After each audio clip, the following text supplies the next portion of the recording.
Welcome to red TV. నేను మీ తేజ. సాధారణంగా మనం అందరం కూడా ట్రయాంగిల్లో స్టోరీస్ వింటాం, ట్రయాంగిల్లో జరిగిన స్టోరీస్ అన్ని కూడా వింటాం. సో రీసెంట్గా మనందరికి బాగా తెలుసు ఒక స్టోరీ నడుస్తుంది. బట్ దాన్ని ఏ యాంగిల్లో చూడాలో ఎవరికి అర్థం కావట్లేదు. వారానికి ఒకసారి ఒక్కొక్కరి పేరు వినిపిస్తుంది. ఈ స్టోరీలో ఒక కొత్త పేరు, ఒక కొత్త ప్రముఖులు ఇందులో ఈ స్టోరీలో యాడ్ అవుతున్నారు. సో ఈ స్టోరీ ఎవరిదో కాదు, లావణ్య, రాజ్ తరుణ్ వాళ్ళకి సంబంధించిందే. సో దీనికి సంబంధించి మరిన్ని విషయాలు పూర్తిగా మనతో పాటు షేర్ చేసుకోవడానికి శేఖర్ భాషా గారు ఉన్నారు. ఒకసారి ఆయనతో మాట్లాడే ప్రయత్నం చేద్దాం. నమస్తే అన్న. Hi hi Teja. సో ఏంటి, ఎలా ఉంది? బెదిరింపులు అవన్నీ కూడా చంపేస్తారంట నిన్న విన్నావా లేదా? అదే వింటున్నా. కాపు కాసి ఎవరికి తెలియకుండా ఆల్రెడీ ఇంతకు ముందు అటాక్ ఒకసారి చేసినట్టున్నారు కదా. ఆల్రెడీ ఒక అటాక్ అయిందిగా మన స్టూడియోలో కూడా గొడవ అయింది. స్టూడియో కూడా ఓకే, బట్ కిందకు వస్తుంటే అర్ధరాత్రి కాపు కాసి కొట్టారు కదా. అదే ప్లాన్ యాక్చువల్లీ. మళ్ళీ అలాంటి ఏమన్నా జరిగా? లక్ష్మీ పడాల చింటూ మాట్లాడుకుంటున్న కాన్వర్జేషన్ లో ఒక మీడియా ఛానల్కి పిలిచి బయటకు వచ్చేటప్పుడు సీసీ కెమెరాలు లేని చోటు చూసి వాడిని మాటేసి చంపేద్దాం అని వాళ్ళిద్దరు లక్ష్మీ పడాల చెప్తుంది. అంత క్రిమినల్ బ్రెయిన్డ్ కదా. అంత బ్యాక్గ్రౌండ్ ఉందా లావణ్యకి? అంటే డ్రగ్ మాఫియా అది అందరూ బ్యాచే అది కదా. సో పెద్ద వింత ఉంది దాంట్లో. ఓకే. సో రీసెంట్ గా కొన్ని వీడియోస్ వచ్చాయి బయటకి, స్మోక్ చేస్తూ లైక్ వేరే చేస్తూ. ఎవరు? లావణ్య గారు. అదే కదా నేను ఇప్పుడు చేసాను. సో ఆవిడ ఎప్పుడూ అంతకుముందు సిగరెట్లు అవి చూసినట్టారు. ఈసారి డైరెక్ట్గా ఆ పైపు డ్రగ్స్ కొట్టడం అనే వీడియోలో మీరు చూసుంటారు. Of course. ఇప్పుడు ఎవడు పట్టుకునేది నేను అదే చెప్తా. దమ్ముంటే పట్టుకోరా షికావత్, కావాలంటే నేను నార్సింగి జంక్షన్లో కూర్చొని కొడతా. ఎవడు రా లావణ్యని పట్టుకునేది? లావణ్యని పట్టుకునేది? లావణ్య తలుచుకుంటే ఇలా కేసులు పెడుతుంది. లావణ్య మీద కేసు పెట్టడానికి దేవుడా అని చెప్పి పాపం ఆ ప్రీతి లోపల అంత దూరం వెళ్ళి అంత అర్జీలు ఇచ్చి అయ్యా ఇట్లా నన్ను చేసిందని చెప్తే ఒక ఆడపిల్ల జనరల్గా వెళ్ళి చెప్పదు. బట్ వెళ్ళి ఇలా రోడ్డును పడే ఇది కూడా కాదు కదా. చెప్పినా కూడా కేసు లేదు. ఆ పని అతను వచ్చాడు, వాళ్ళ ఇంట్లో పనిచేసే పనుడు వచ్చి లిటరల్లీ ఎక్కడెక్కడ డ్రగ్స్ పెడుతుంది ఫోటోలు గిటోలు అన్ని తీసుకొచ్చి చూపించాడు. ఇంజక్షన్ నాతోనే తెప్పించుకుందండి, ఇదిగోండి పేటీఎం బిల్లు అన్ని చూపించాడు. ఎవరో పట్టించుకోవట్లా. అదేంట దమ్ముంటే పట్టుకోరా షికావత్. ఎందుకంటే మనం చూసాం ఆల్రెడీ. సార్ గోడ దూకి రానా, మీరు ఎక్కడ ఫామ్ హౌస్లో ఉన్నా నేను రానా, కాప్స్ ఉంచుకున్నట్టే నేను కూడా ఉంచుకుంటా, పోలీసులు పరిచయాలు ఇవి ఎంతవరకు ఉన్నాయి మనకు అర్థమవుతుంది. సో దానివల్ల లావణ్య కాదు, పుష్పరాజ్ లాగా అదేంటారు ఎవరు ఆవిడ మీద కేసు పెట్టలేరు. ఆవిడ మీద పొరపాటున ఏదైనా కేసులు పెడితే కూడా వాటి మీద ఛార్జ్ షీట్ అవ్వదు. సో ఆవిడ మీద డ్రగ్స్ కేసు ఫైల్ అయింది కదా, రెండు ఉన్నాయి. ఒకటి మోకిలాలో వరలక్ష్మి డ్రగ్స్ కేసు, సరే అది మోకిలా పిఎస్. నెక్స్ట్ నార్సింగ్ పిఎస్లో డ్రగ్స్ కేసు. మోకిలాలో పెట్టింది ఏంటి, కన్స్యూమర్గా పెట్టారు. నార్సింగ్లో పెట్టింది ఏంటి, డైరెక్ట్ పెడలర్గా పెట్టారు. అంటే డ్రగ్స్ అమ్ముకుంటున్నావు. 22B సెక్షన్ అంటే 10 ఏళ్ళు జైలు శిక్ష దానికి.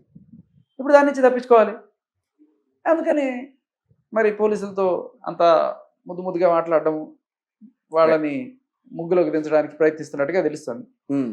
సో ఎందుకు యాక్షన్ లేదంటే మనకు కనబడుతున్న కళ్ళ ముందు కనబడుతున్న సాక్ష్యాలు. అన్న అసలు మీరు ఎవరికి సపోర్ట్ చేస్తున్నారు? అంటే ముందు రాజ్ తరుణ్కి సపోర్ట్ చేశారు, అది తెలిసిందే. ఇప్పుడు కొత్తగా జరుగుతున్న ఈ పరిణామంలో మస్తాన్ సాయికి మీరు సపోర్ట్ చేస్తున్నారా? మస్తాన్ సాయికి లేకపోతే రాజ్ తరుణ్కి కాదు, నేను లావణ్యకి అగెన్స్ట్. రాజ్ తరుణ్కి ఒకవేళ ఇంకేమైనా ఎఫ్ఐఆర్ ఉండుంటాయేమో, నేను మాట్లాడలా. ఓకే, అలాగే ఈ లావణ్యకి ఎన్ని ఎఫ్ఐఆర్లు ఉన్నాయో ఆవిడ పర్సనల్. అలాగే మస్తాన్ సాయికి ఎన్ని అక్రమ సంబంధాలు ఉన్నాయో, ఏ ఎఫ్ఐఆర్లు ఉన్నాయో అది ఆయన పర్సనల్. అక్రమ సంబంధాలు నా ప్రాబ్లం కాదు, అక్రమ కేసులు పెట్టడమే నా ప్రాబ్లం అని ఫస్ట్ నుంచి చెప్తూనే ఉన్నా. సో రాజ్ తరుణ్కి మాల్వీతో ఉందా, లేకపోతే అంతకుముందు ఇంకెవరితో ఉందా వాళ్ళ ఇష్టం. అది నైతికత, వాళ్ళు జస్టిఫికేషన్ చేసుకుంటారు. అలాగే ఈవిడికి మంచం కోళ్ళ చింటూతో ఉందా, గుండె చప్పుడు మస్తాన్ సాయితో ఉందా, లేకపోతే గోడ దిగొచ్చే సిఐతో ఉందా, లేకపోతే కాప్స్ ఉంచుకుంటున్న కొంతమంది జర్నలిస్టులతో ఉందా, ఇవన్నీ మనకు సంబంధం లేదు. మన ప్రాబ్లం నువ్వు తప్పుడు కేసు పెట్టావు. సెక్షన్ 493 రాజ్ తరుణ్ మీద ఏంటి, నన్ను పెళ్లి చేసుకుంటా అని చెప్పి నన్ను వాడుకుని మోసం చేశాడు అనేది మొత్తం సారాంశం. సో అలా కేసు పెట్టాలనుకున్నప్పుడు, ఇప్పుడు నువ్వు దొంగే వాడు దొంగే అనుకున్నప్పుడు ఒక దొంగోడు ఇంకో దొంగతనం చేసిన ఎట్లా అంటావు? మీలాంటి వాళ్ళకి చట్టాలు వర్తించవు. ఎవరికి నిజంగా ఒక అమాయకురాలు మహిళ ఎవడన్నా అన్యాయం చేశాడంటే ఓకే, నువ్వు ఇన్ని అక్రమ సంబంధాలు పెట్టుకున్నావు, వాడు అక్రమ సంబంధాలు పెట్టుకున్నాడు, వీడు అక్రమ సంబంధాలు పెట్టుకున్నాడు, నన్ను అన్యాయం, ఇన్ని అక్రమ సంబంధాలు పెట్టుకున్న వాళ్ళు అన్యాయం అనే మాట మాట్లాడడానికి అసలు అర్హత ఉందా వాళ్ళకి? ఏ రకంగా ఆవిడని అన్యాయం చేసినట్టు? ఇన్ని అక్రమ సంబంధాలు పెట్టుకున్న ఆవిడనట రాజ్ తరుణ్ మోసం చేశాడట. మరి వీళ్ళందరూ మోసం చేయలేదా అక్రమ సంబంధాలు పెట్టుకున్న వాళ్ళందరూ? ఇవి ఎప్పుడు మాట్లాడాల్సి వస్తుంది నేను ఈ అక్రమ సంబంధాల గురించి? ఎప్పుడైతే నువ్వు అక్రమ కేసు పెట్టావో, ఈ అక్రమ కేసు పెట్టించబడింది ఎందుకు? నీకు అక్కడ పోలీసుల్లో నడుస్తుంది. ఇప్పటికే చెప్తా నేను, ఆ కేసు పెట్టినప్పుడు సరే రాస్తారని ఎవరు అరెస్ట్ చేసింది లేదు, ఏం లేదు, కానీ పోలీస్ స్టేషన్లో మీడియాలో పెద్ద హడావిడైపోయి అంతా చేసిన తర్వాత లాయర్లని కోర్టులని తిరిగి బెయిల్స్కి వాటికి ఎంత ఖర్చు పెట్టుకుని ఇమేజ్ డ్యామేజ్ అయ్యి ఇంత అయింది కదా మనిషికి. ఇవాళ వచ్చి రాజతరుణ్ నన్ను క్షమించు, నేను తప్పు చేశాను, వాళ్ళు పెట్టించారు వీళ్ళు పెట్టించారు, నన్ను ఎవరో ఒక రిపోర్టర్ తీసుకొచ్చి పెట్టి, ఆ రిపోర్టర్ అనమాట తింటావు నువ్వు? చైర్మన్ పిలిచారు, నువ్వు వచ్చానంటే వాచ్మెన్ పొమ్మంటే వెళ్ళిపోతావా? ఇప్పుడు అదే రిపోర్టర్ కొంచెం రివర్స్ అయినట్టున్నారుగా. ఎవరికైనా నిజం తెలిసిన తర్వాత అంతే. ఇప్పుడు రాజతరుణ్ మీద కేసు పెట్టడం తప్పు అనే కదా నేను ఫస్ట్ నుంచి వాదిస్తూ వస్తున్నాను. అప్పుడు నా మీద వచ్చే పోలీసులు హడావిడి చేసి ఇవన్నీ కూడా చేసి అంత అయింది కదా, నన్ను కొట్టించి. ఇప్పుడు వాళ్ళు రాజతరుణ్ మంచివాడు, నన్ను క్షమించు. సరే నీకు కూడా చెప్తా, ఇట్లా పెట్టేవాళ్ళు ఉంటే దాని ఏమంటారు, పెట్టించేవాళ్ళు ఉంటే పెట్టేవాళ్ళు ఉంటారు. అవును, చట్టాలు ఉన్నాయి అని చెప్పి వాటిని చుట్టాలాగా వాడుకొని లేనిపోని సెక్షన్లు పెట్టి అమాయకుల్ని నువ్వు హెరాస్ చేస్తుంటే చూస్తే ఎలా ఊరుకుంటాం కదన్నా? అంటే ఈ మస్తాన్ సాయి మళ్ళీ లావణ్య వీళ్ళ జరుగుతాయి గొడవ మధ్యలో మీరు ఎలా వచ్చారు? అసలు మస్తాన్ సాయి మధ్యలో వచ్చాడు కదా. రాజతరుణ్ మీద కేసు పెట్టింది అది తప్పుడు కేసు అని మనం ప్రూవ్ చేయడానికి మనం వెతికినప్పుడు దొరికింది మస్తాన్ సాయి, ఒక ఎవిడెన్స్ కింద దొరికాడు మస్తాన్ సాయి. అప్పుడు మస్తాన్ సాయి మీద కేసు ఎక్కడుంది? ఎక్కడో గుంటూరు మీద పట్టాపురం పోలీస్ స్టేషన్ లో 2023 ఏప్రిల్లో పెట్టింది అమ్మాయి కేసు. రాజతరుణ్ మీద ఎప్పుడు పెట్టింది? 2024 జూలైలో పెట్టింది. అంటే ఆల్మోస్ట్ ఒక సంవత్సరం గ్యాప్ ఉంది. ఈ సంవత్సరం గ్యాప్ అంటే అక్కడ పట్టాపురంలో పెట్టినప్పుడు దాని మీద ఏం పెట్టింది? నేను మస్తాన్ సాయి ప్రేమించుకున్నాము, పెళ్లి చేసుకుందాం అనుకున్నాము, 10 రోజులు ఒకటే లాడ్జీలో ఉన్నారు గుంటూరులో, 9 రోజులు కాపురం చేశారంట, 10 రోజులు చేశాడంట. ఓకే, బట్ బేసికల్లీ జరిగింది ఏంటంటే పెద్ద పీకుడు పీకాడు మస్తాన్ సాయి. అది నిజం. ఎందుకు అంటే ఈ అమ్మాయి నోటి దూలం వినే ఉంటారు, తల్లిని ఇంట్లో వాళ్ళని ఇష్టం వచ్చినట్టు మాట్లాడుతూ ఉంటది. నా గుర్తుందా లేకపోతే గుర్చేయమంటావా? ఒకసారి గుర్తు చేయండి, ఏమైనా తప్పే ఉంది.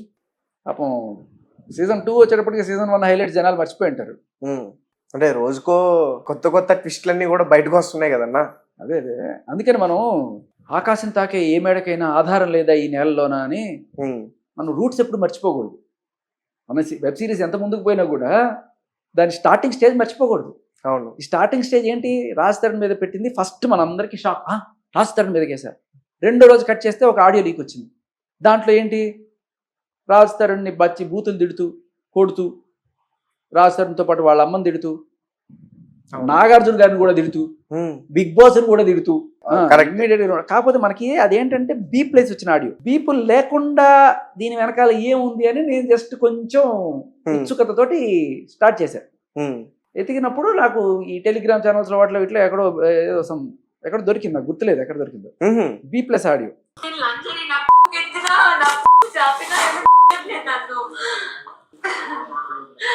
ఎవడన్నా ఒక మగాడు ఉంటే పంపించమనడానికి ప్లీజ్, నాకు ఒక మగాడు కావాలండి. నాకు చింటూ ఉన్నాడా? నా చింటూ ఒక మగాడు కావాలి సాయి ప్లీజ్, నన్ను తీసుకెళ్ళిపోయి ఇంటి నుంచి, నన్ను తీసుకెళ్ళలేవా? నన్ను పోషించలేవా సాయి? కొంపలో పెట్టి నన్ను రావా ప్లీజ్, ఒక్క రోజు రాత్రికి నా పక్కన ఉండవా ప్లీజ్, ఒక్క రాత్రికి నేను వస్తా. ఎక్కడ నువ్వు చెప్పు. అన్నపూర్ణ స్టూడెంట్స్ తీసుకెళ్లి నాగార్జున ఇలా కొట్టాలి. హలో, ఈ రోజు దాకా నోరు ఎత్తలేదు నీ మీద, చింటు మీద, మిగతా అందరి మీద తినేస్తున్నానే. నాగార్జున అయితే మొక్కుడైతే అంటే నాగార్జున అంట వాడు బిగ్ బాస్ అంట, వాడు ఇచ్చేదేంటి? నేను ఒక ఉమెన్, నేను చేసుకుంటా, నేను చేస్తా. అంటే ఇప్పుడు హైదరాబాద్ లో లేవు కదా నేను అన్నపూర్ణ స్టూడెంట్స్ తీసుకెళ్ళడానికి. రమ్మరు నాగార్జున కాదు, మూడు కాదు, ఎప్పుడు మాట్లాడతా. అది ఇప్పుడే తీసుకెళ్ళు ప్లీజ్. అరే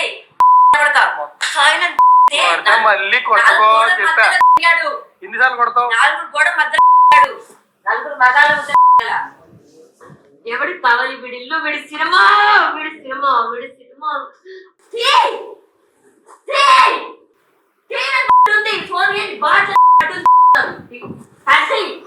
సంస్కారం అంటే డ్రగ్ తీసుకుని ఉన్నాను. సినిమా ఇండస్ట్రీలో ఉంటావని చూస్తా. చూడు నువ్వు చూడు చూడు చేయదురు నువ్వు చూడు నువ్వు చూడు ఏం చూస్తా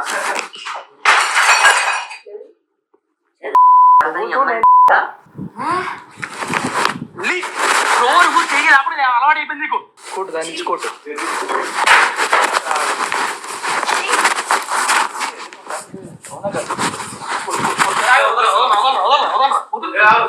వదులురా కొట్టే దీంతో వచ్చి నువ్వు పోతా టాపినందుకు నీ అమ్మ ఎంతమంది పుట్టినావు చేస్తా. She must be very loose that so many men her and you born out of her. పచ్చ కబర్లు వచ్చిన వాడు లోకంతా Exactly. I can't. Exactly. Lift లో కూడా గొడవ. Your mother. లిఫ్ట్ కాదు అది, 100కి ఫోన్ చేస్తుంది. వీళ్ళనే కొట్టి వీళ్ళని బూతులు తిట్టి 100కి ఫోన్ చేసి సార్ నిమిషం. నమస్తే తెలంగాణ డైల్ 100 బంద్ అన్నాడు. రాచకం అది. హలో, నా పేరు లావణ్య అండి.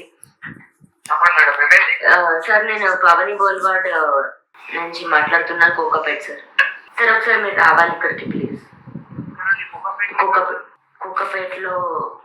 సో ఎంత తెలివితేటలంటే నిన్నే కొడుతుంది, నిన్ను పచ్చి కాదు. ఇప్పుడు అమ్మాయి మాట్లాడుతుంది అంతా కూడా వింటుంటే అంటే పూర్తిగా అప్పుడు ఆమె డ్రగ్ తీసుకుని అట్లా మాట్లాడుతుంది. మామూలు మనుషులు సంబంధం లేని వ్యక్తులను కూడా తిడుతుంది అందులో. చాలా అన్నిటికన్నా అరాచకమైన చావు తెలివితేటలు ఏంటంటే వీళ్ళని కొట్టి గ్లాసులన్నీ పగలు కొట్టి కొడుతుంది. నన్ను ఎందుకు కొడుతున్నావు అరుస్తున్నాడు రాస్తాడు ఒక పక్క. వెంటనే 100 డైల్ చేస్తుంది. ఏమని ఇటువంటి సీన్లు సినిమాల్లో చూస్తాం మనం. అదే కదా, అంటే నువ్వే కొట్టి నువ్వే తిట్టి నువ్వే 100 డైల్ చేసి వాళ్ళు నీకు రోజు ఇదే రోజు రాత్రి అయితే ఇదే పెంట అంట. సో బేసికలీ ఇది రికార్డ్ ఎందుకు అవుతుంది అంటే ఒకసారి 2-3 సార్లు ఇట్లా పోలీసులు వచ్చి పెంట అయిపోయిన తర్వాత ప్రతిసారి ఇదే రిపీట్ కాకుండా సార్ జరిగింది ఇది అని చెప్పి వినిపించడానికి అప్పుడు రికార్డ్ చేసుకున్నారు. ఇలాంటివి చాలానే జరిగినాయి. పాయింట్ ఏంటంటే ఇది విన్నవాడు ఎవరికైనా సరే అక్కడ ఏమంటుంది, రాజ్ తరుణ్ని తిడుతోంది, కొడుతోంది, అన్ని పగలు కొడుతుంది. ఒక మస్తాన్ సాయిని మాత్రం నన్ను తీసుకెళ్ళిపో, నన్ను పోషించలేవా. అవును, బ్రతిమలా అనుకుంటున్నా. మస్తాన్ సాయికి 100 కోట్ల దాకా ఆస్తుందట అని ఇప్పుడు చెప్తుంది. ఒకటితో డీల్ మాట్లాడుతుంది, ఒక సెటిల్ చేసే వాళ్ళతో. నువ్వు ఎట్టోటో వాడు నాకు ఇచ్చి పెళ్లి నీకు 50 లక్షలు ఇస్తా ఇస్తాను. ఏ రకంగా అయినా ఏదైనా సరే నువ్వు నాకు మస్తాన్ సాయి నాకు ఇచ్చి పెళ్లి చేసావంటే నీకు అప్పటికే మస్తాన్ సాయి మీద కేసు పెట్టింది.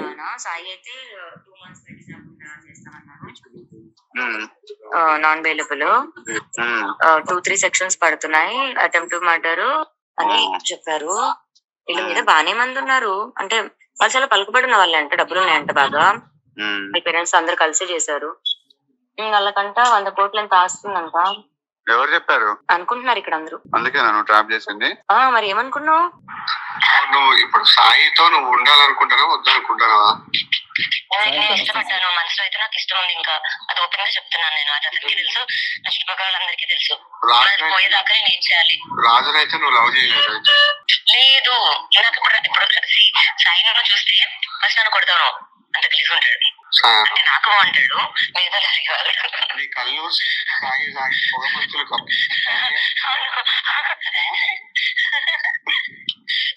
లంగ్స్ చెక్ చేసుకో ముందు. హెచ్ఆర్ సిటీ స్కాన్ చేయించుకో, లంగ్స్ ఎంతవరకు డ్యామేజ్ అయినా చూపించుకో ఫస్ట్ అయితే నువ్వు. హలో, ఇంకా నువ్వు మరి పోయేటట్టున్నా అంటూ సాయం పెళ్లి చేసుకుంటా అంటావు. పెళ్లి చేసుకుంటే ఇంకెన్ని రోజులు బతకాలి? మరి తర్వాత బతకాలంటే నువ్వు లంగ్స్ బాగుండదు. అయ్యా, ఇది నువ్వు నిజంగా లావేనా లేకపోతే సినిమాల ప్రభావం ఏమన్నా ఉందా? లేదు, ఇష్టపడ్డా.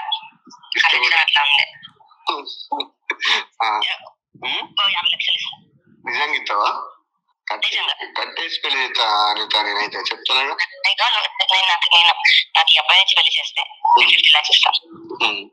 సరే చేద్దాం. అయితే ఇప్పుడు మస్తాన్ సాయిని బాగా ఇష్టపడి లవ్ చేసి అంటే డబ్బుల కోసం దేనికోసం అయినా సరే ఏదో రకంగా మస్తాన్ సాయిని దక్కించుకోవాలని చూసింది. అప్పటికే మస్తాన్ సాయికి పెళ్ళైంది. ఇప్పుడు మస్తాన్ సాయి అనేవాడు కస్టడీలో ఉన్నాడు కదా, అది ఈ కేసుకు సంబంధించా లేకపోతే న్యూడ్ కాల్స్ దానికి సంబంధించా? అటెంప్ట్ టు మర్డర్ అనేది మెయిన్ సెక్షన్ అక్కడ. అటెంప్ట్ టు మర్డర్ అనేది పెట్టి ఈమె పైన. ఓకే, ఈ అటెంప్ట్ టు మర్డర్ ఆల్రెడీ పెట్టింది ఒకసారి. ఎన్నిసార్లు అటెంప్ట్ టు మర్డర్ పాపం ఎన్నిసార్లు అటెంప్ట్ చేస్తాడు కానీ పాపం చేయలేకపోతున్నాడు. ఇప్పుడు నిజంగా చంపాలనుకునేవాడు తల పగలు కొడతాడు, బెదిరించాలనుకునేవాడు చుట్టుపక్కల పగలు కొడతాడు. Simple logic. అవును. ఆ రోజు టీవీలు ఫ్రిడ్జ్లు పగిలిపోయాయంట. మరి నీకు అంత కోపం ఉండి చంపాలనుకుంటే తల మీద కొట్టచ్చు కదా, టీవీలు ఫ్రిడ్జ్లు ఎందుకు కొట్టావు? అది అటెంప్ట్ మర్డర్. సరే పోన్లేండి, ఆవిడకి నడుస్తోంది స్టేజ్ నార్సింగ్లో హవా.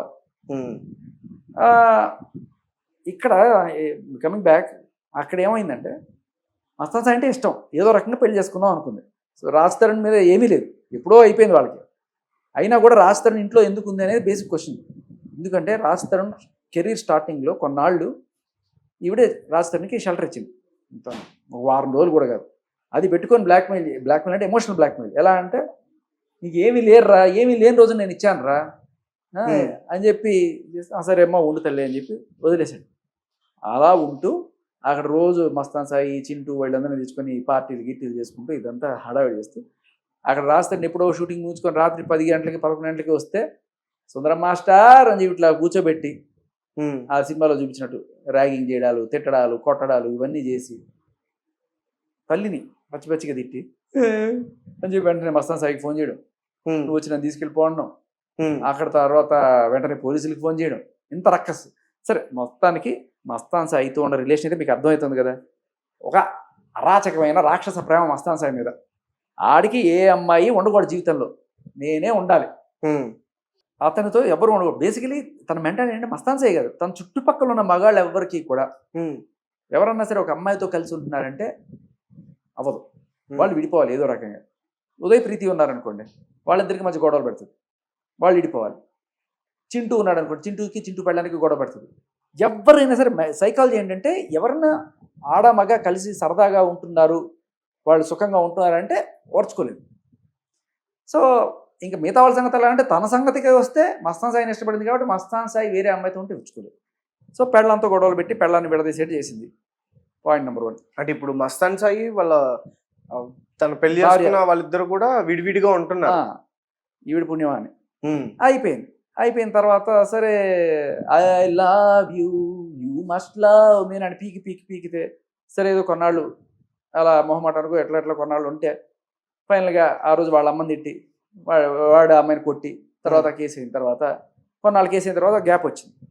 ఆ గ్యాప్లో మస్తాన్ సాయి వేరే అమ్మాయితో మూవ్ ఆన్ అయ్యాడు, స్వాతి అనే అమ్మాయితో మూవ్ అయ్యాడు.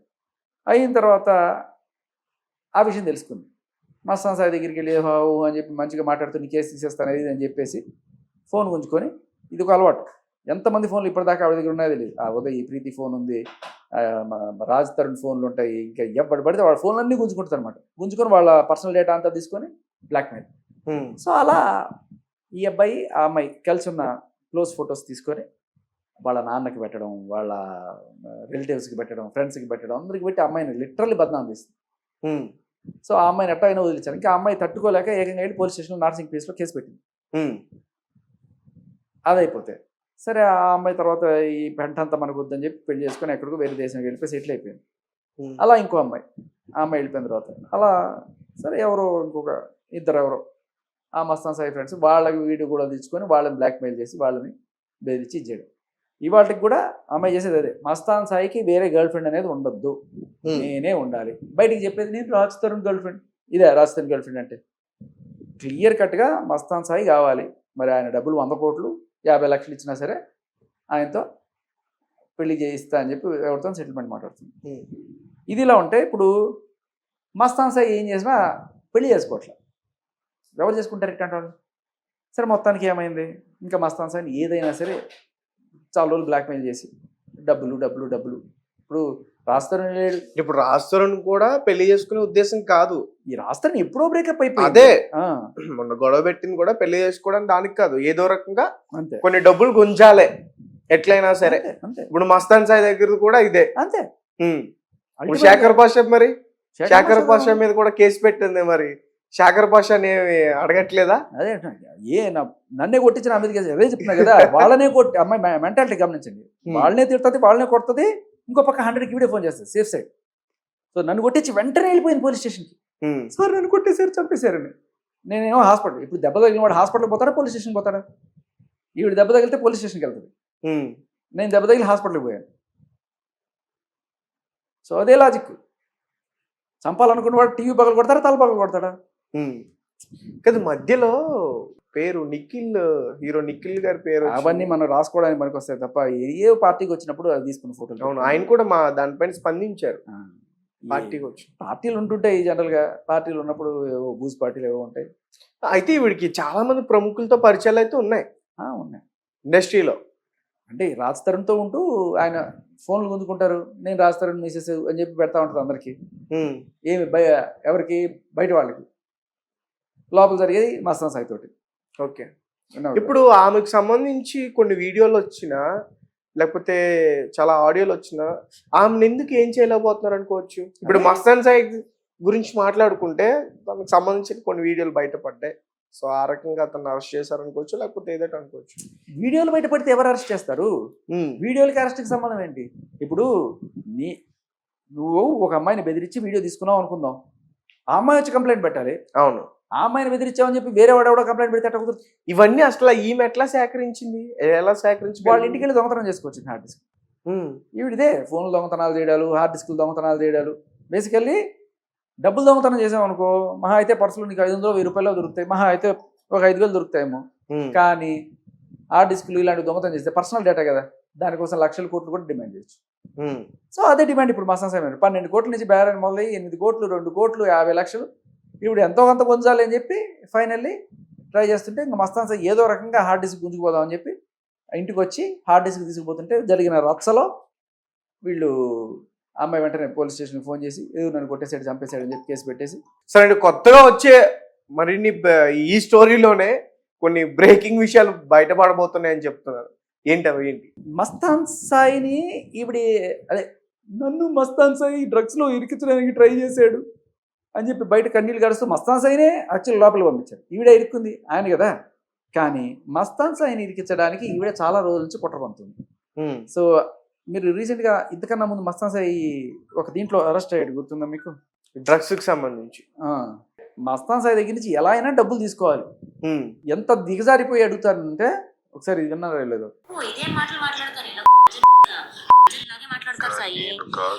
ఇలాగే మాట్లాడతారు. ఎన్నిసార్లు నాతో ₹1 ఇవ్వకుండా డబ్బులు ఇచ్చి మాట్లాడు పడుకు దాంతో డబ్బులు ఇవ్వకుండా ఏమవుతున్నావు? డబ్బులు ఇచ్చి మాట్లాడు. సిఎస్ఆర్ కి మొత్తం పంపిస్తున్నా డే 1 నుంచి నీ విల్లా హౌస్ అగ్రిమెంట్ తో సహా ఎంపికతో.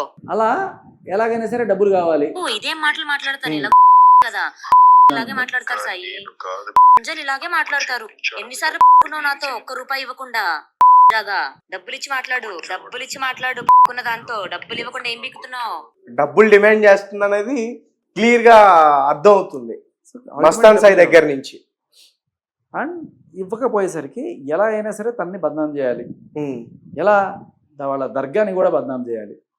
రీసెంట్ గా వాళ్ళ దర్గా కూడా ఏదో లేఖ రాసి దర్గా ధర్మకర్త నుంచి వాళ్ళని తొలగించాలి ఇలాంటివో రాస్తుంది కదా. సో బేసికలీ ఆ దర్గాని ఎట్టాగైనా సరే దర్గానే వాళ్ళ నాన్న ధర్మకర్త, దానికి అసలు ఆ దర్గాని మొత్తం ఇచ్చేపించాలని చెప్పి దాని మీద పెద్ద కుట్ర. అదేంటంటే నువ్వు పోలీస్ ఆఫీసర్ తోటి మాట్లాడుతుంది. దొరుకుతాయి కదా సార్. అట్లా కదమ్మా, ఇప్పుడు ఎక్కడైనా దేంట్లో దొరికితే నువ్వు వేసినా బాగుంటది. ఇప్పుడు దాని వల్ల ఏమన్నా ఉపయోగం? సార్ ఇప్పుడు దీంతో అంటే మీరు అమ్మాయితో అంటున్నారా, డ్రగ్స్ తో అంటున్నారా? ఓకే, డ్రగ్స్ తో అది అవుతుంది సార్. నాకు ఎలా అయిందో అది అలాగే అవుతుంది. అది నేను చేయించగలను, ఈజీ వేలోనే అయిపోద్ది. 100 మంది వెళ్తుంటారు కదా సార్ మొక్కుకోవడానికి. అప్పుడు వాళ్ళ దగ్గర దొరికింది అంటే అది 100% స్కెచ్ చేసినట్టే ఉంటది. అది వాళ్ళ కొడుకు అనే అతను పైన నేను కేసు పెట్టాను అని నేను చెప్పాలి డ్రగ్స్ కి ముందు కూడా. అమ్మా, ఈ దర్గాలో ఏదైనా చిన్న ఇష్యూ జరిగితే అది 100% ఎవరో ఒకళ్ళు ప్లాన్ చేసినట్టుగా ఉంటది. 100% దాన్ని ఎవరు కూడా ఒప్పుకోరు. అది పోలీసులు కూడా ఖండిస్తారు. అర్థమైందా? నువ్వు ఇంకా దాన్ని ఒకదానికి పోయి ఇంకో దానికి లాగా చేస్తున్నావు.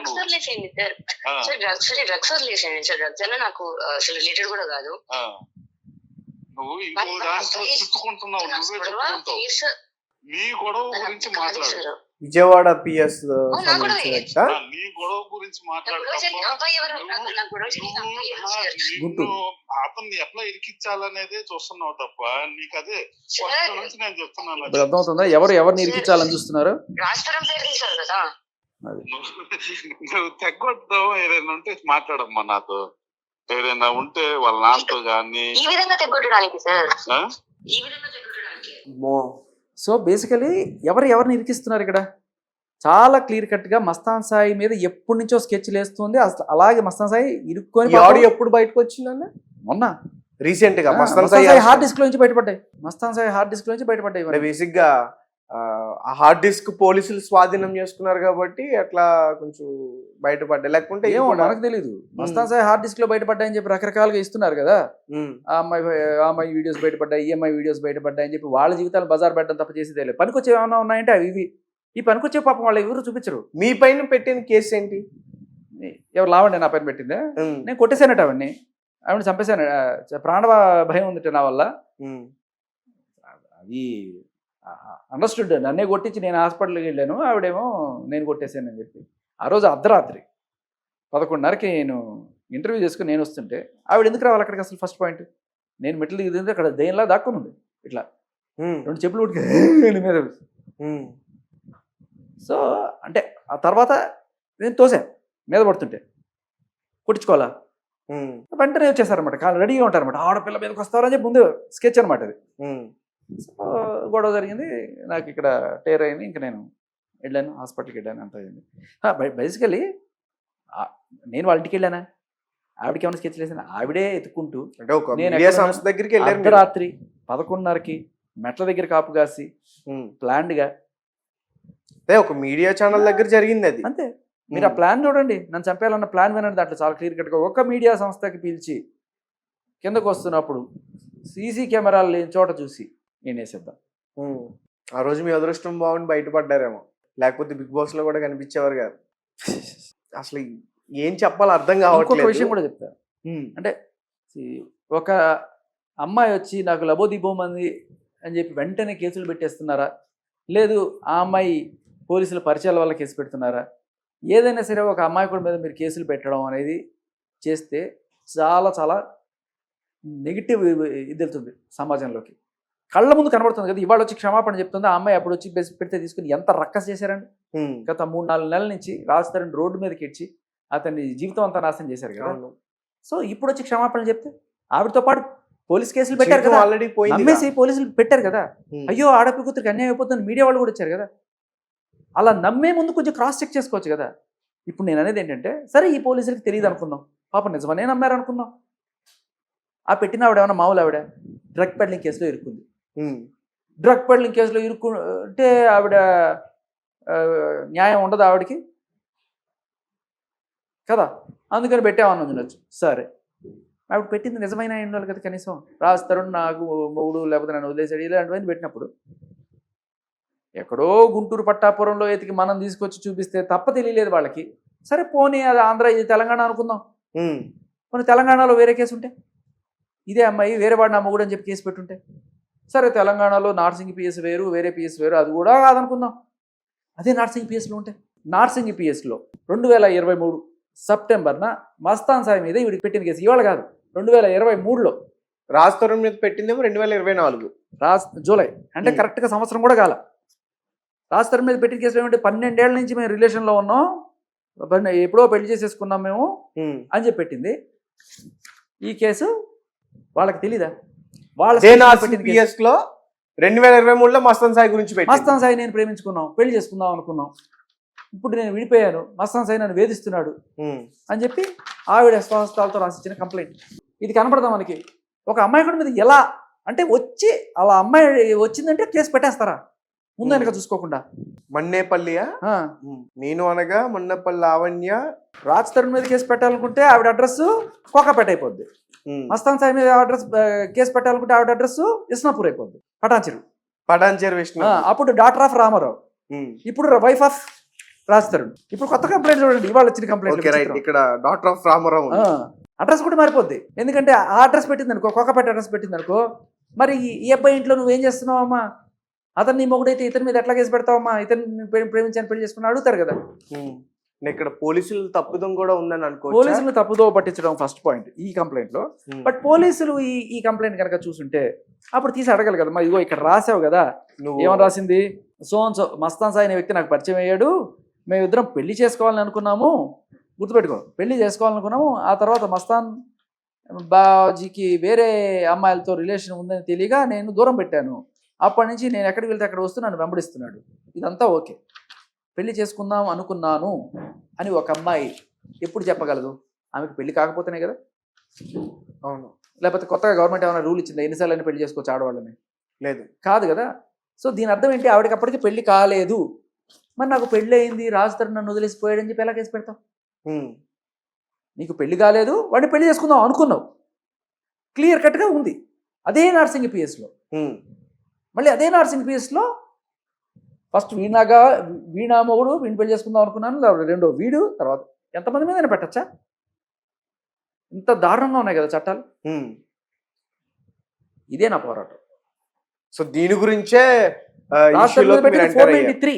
ఆ 493 ఏం చెప్తుందంటే, అబ్బాయి ప్రేమించుకొని ఒకవేళ కనుక కాపురం చేసి విడిపోదాం అనుకుంటేట, అమ్మాయి కావాలంటే విడిపోవచ్చట, విడిపోయి ఇంకోటి మళ్ళీ చూసుకోవచ్చట, మళ్ళీ వాడితో కూడా విడిపోవచ్చట, ఎన్నిసార్లు అయినా విడిపోవచ్చట, అమ్మాయి మీద కేసు లేదట, అబ్బాయి మాత్రం విడిపోకూడదట, విడిపోతేట 10 ఏళ్ళు జైలు శిక్షట. ఇది ఎక్కడ న్యాయం అన్న? అమ్మాయి విడిపోతేట వీడి కేసు పెట్టడానికి లేదు, అమ్మాయి విడిపోతే కేసు పెట్టడానికి, అంటే దాని అర్థం ఏంటి, అమ్మాయి ఎన్నిసార్లైనా బ్రేకప్లు చేసుకోవచ్చు, ఎన్నిసార్లైనా ఎంతమందినైనా లవ్లు చేసుకుంటూ పోతుండొచ్చు, అబ్బాయి మాత్రం ఒక బ్రేకప్ చేసుకున్నా కూడా 10 ఏళ్ళు జైలు శిక్ష, ఆ అమ్మాయి దయాని దాక్షిణ్యం అంతే. వీడికి మనసు ఉండదు, వీడు ఆత్మహత్యలు చేసుకోలేరు కదా, ఇంత దారుణం కదా. సో ఒక అమాయకులు బలైపోకూడదని చెప్పేసి ఇందులో మీరు ఇన్వాల్వ్ అయ్యారు. అమ్మాయి ఇప్పుడు అక్రమ సంబంధాలు అనేది వాళ్ళ ఇష్టం, ఒక్కొక్కడు 4 గర్ల్ ఫ్రెండ్స్ 5 గర్ల్ ఫ్రెండ్స్ పెట్టుకొని దిగుతున్నారు. అమ్మాయిలు కూడా ఈ మధ్యకాలంలో ఒక్కొక్కళ్ళు 4-5 మెయింటైన్ చేసే వాడు కూడా లేకపోలేరు, 3 మంది ఉన్నారు. వాళ్ళ పర్సనల్ చాయిస్ అది. కానీ కేసులు పెడుతున్నారు, తప్పుడు కేసులు. ఇప్పుడు నువ్వు అలాంటి వాళ్ళు అయినప్పుడు అవతల వాళ్ళ మీద నువ్వు ఎలా కేసులు పెడతావు అనేది నా పాయింట్. వాడు బతుకువాడిని బతకని, నీ బతుకు నువ్వు బతుకుతున్నావు, డబ్బుల కోసం ఎక్స్ట్రాక్షన్ కోసం వాడుతున్నారు ఈ సెక్షన్. ఓకే, అది తప్పు. సో అంటే ఇప్పుడు మీరు చేస్తున్న దానికి ఒకవేళ ఇవన్నీ కూడా రుజువైతే లావణ్యకి శిక్ష పడే అవకాశం ఉందా? ఇప్పుడు ఏంటంటే ఈ కేసు తప్పుడుది అని ప్రూవ్ అయితే 493 పోయి 211 సెక్షన్ కింద రాజ్ తరుణ్ కేసు ఫైల్ చేయొచ్చు. 211 అంటే ఏంటంటే, ఇప్పుడు నీ మీద ఎవరన్నా సరే ఒక తప్పుడు కేసు పెట్టారనుకో, వాళ్ళ తప్పుడు కేసు నువ్వు ప్రూవ్ చేసి వాళ్ళ మీద నువ్వు తిరిగి కేసు పెడితే వాళ్ళకి నీకెంత శిక్ష అయితే పడుండేదో, ఒకవేళ అది నిజమైతే అంత శిక్ష వాళ్ళకి పడుతుంది. అంటే దానికి 10 ఏళ్ళు శిక్ష అనుకో. ఇప్పుడు ఒక అమ్మాయి వీడిని రేప్ చేశాడని తప్పుడు కేసు పెట్టింది, అది అబద్ధం అని తేలింది అనుకో, ఆ అమ్మాయికి పడుతుంది 10 ఏళ్ళు జైలు శిక్ష. అది సెక్షన్ 211. కాకపోతే వెళ్ళి మనం కేసు పెట్టాలి, సార్ నా కేసు తప్పు, ఇదిగోండి 211 సెక్షన్ కింద పెట్టండి. మరి రాస్తారు నా కేసులో వెళ్తున్నారా పెట్టడానికి ముందు? ఫస్ట్ ఇది క్వాష్ అయిపోతే తర్వాత అపన్ చేయొచ్చు. ఓకే సార్, సో చాలా డీటెయిల్డ్గా లావణ్య యొక్క ఆమెకు సంబంధించిన కూడా చాలా క్లారిటీ ఇచ్చారు. ఇన్ని రోజుల నుంచి అసలు ఎవరిది తప్పు ఎవరిది ఒప్పు ఏంటి అర్థం కావట్లేదు, మధ్యలో ఏంటి ఈ పర్సన్స్ ఎందుకు ఎంటర్ అవుతున్నారు, ప్రముఖుల పేర్లు బయటకు వస్తున్నాయి వినిపిస్తున్నాయి. సో చాలా ఇదైపోయింది ఈ స్టోరీ. చెప్తున్నా కదా, ట్రయాంగిల్ స్టోరీ అనుకున్నాం ఫస్ట్, ఇది కాస్త ట్రయాంగిల్ కాదు, ఇందులో చాలా యాంగిల్స్ ఉన్నాయి, చాలా యాంగిల్స్లో మనం చూడాలి. ఇప్పుడు ఆ మాట్లాడుతున్న మాటలు కానీ ఆ బూతులు కానీ ఇవన్నీ కూడా అదే అంటున్నాను. ఇప్పుడు ఆ రోజు నా దగ్గరికి వచ్చినప్పుడు కూడా, ఎక్కడ నేను ఇంటర్వ్యూ చేస్తున్నప్పుడు బయట పచ్చి బూతులు, అంటే మామూలు మనుషులు నువ్వు నేను ఎంత తాగినా అలాంటివి మాట్లాడలేరు. డ్రగ్స్ ఎఫెక్టే అది క్లియర్ కట్గా.